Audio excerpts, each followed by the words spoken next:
Jadi mungkin mau nyambung dulu ya Mbak Hmm. Puspa, kembali lagi ke istilah karena ini bangkit kembali, Mm-mm. jadi berarti it's okay untuk down, untuk Oke. di bawah dulu. Hmm. Yang penting kita bangkit gitu Iya. setelah itu gitu Mhm. kan. Nah makanya kenapa manfaatnya apa gitu Mm-mm. untuk kita punya resiliensi mental yang kuat ini.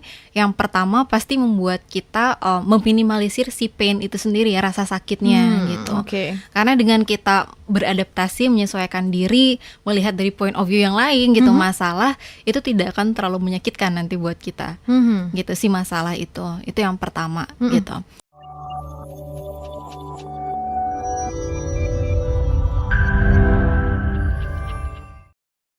Nah, definisi mental yang kuat itu seperti apa sih Kak? Atau yang cuman pura-pura bertahan, pura-pura kuat? Jadi definisi mental yang kuat apa tuh Kak Anggi? Oke, wow, kembali kita ke momen fase galau-galau lagi ya. Iya, betul sekali. Deep conversation ini. Oke, mental yang kuat. Gini, basically kan kita semua tuh hidup untuk pertama kali ya, Mbak Puspa ya dan sahabat Sonora. Jadi akan ada plot twist di hidup ini, banyak hal yang kita nggak bisa prediksikan gitu. Makanya sebenarnya istilah mental yang kuat ini somehow jadi kayak tuntutan ya untuk orang-orang. Ayo dong, mentalnya harus lebih kuat lagi. Misalnya, Kau bisa kok. kok lemah sih gitu iya. kan ya. Kayak padahal yang ngejalanin, wah kamu tidak tahu gitu.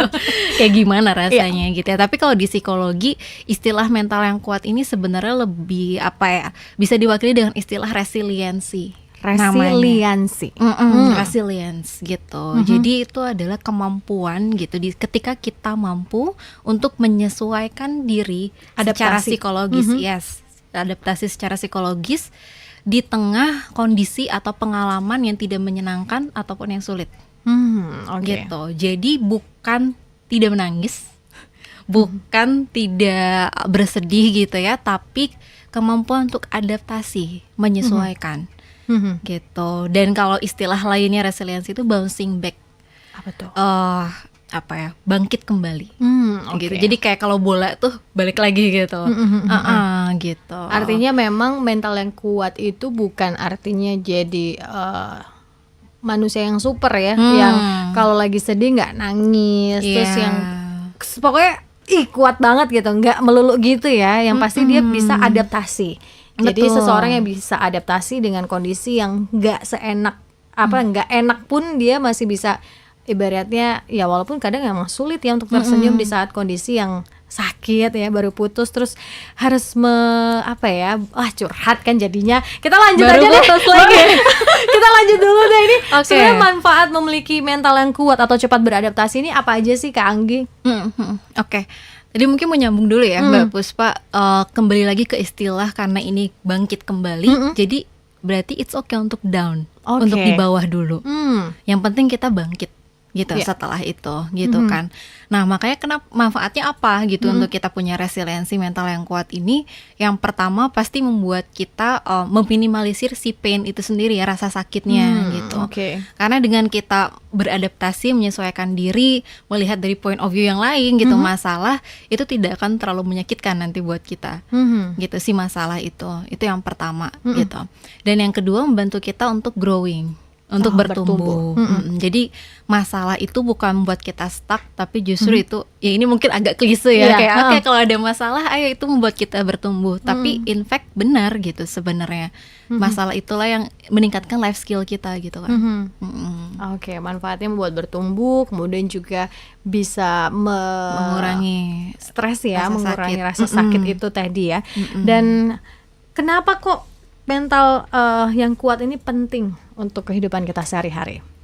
Oke, karena di hidup kita nggak semuanya menyenangkan ya. Betul. Banyak uncomfortable truth gitu di dalam hidup ini.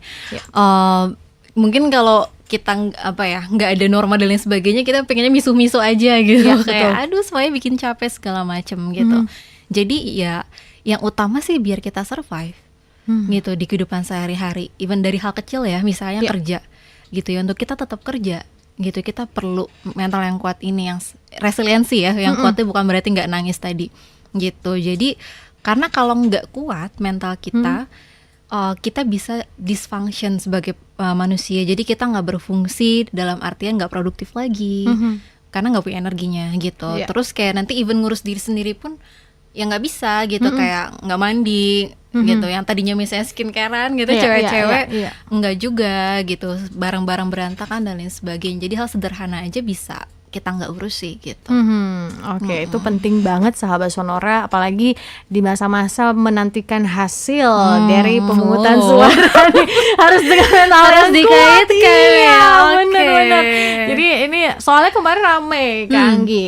Jadi dari pemerintah begitu ya, dari Dinkes DKI itu menyediakan layanan psikolog untuk caleg yang kalah gitu ya. Nah ini memang harus ketika dalam hidup tuh ya kita tetap usaha gitu kan, tetap usaha, tetap apapun yang kita lakukan do the best. Tapi kan balik lagi apa yang terjadi itu tidak semua seperti yang kita inginkan. Exactly. Betul ya Kak Betul. Anggi.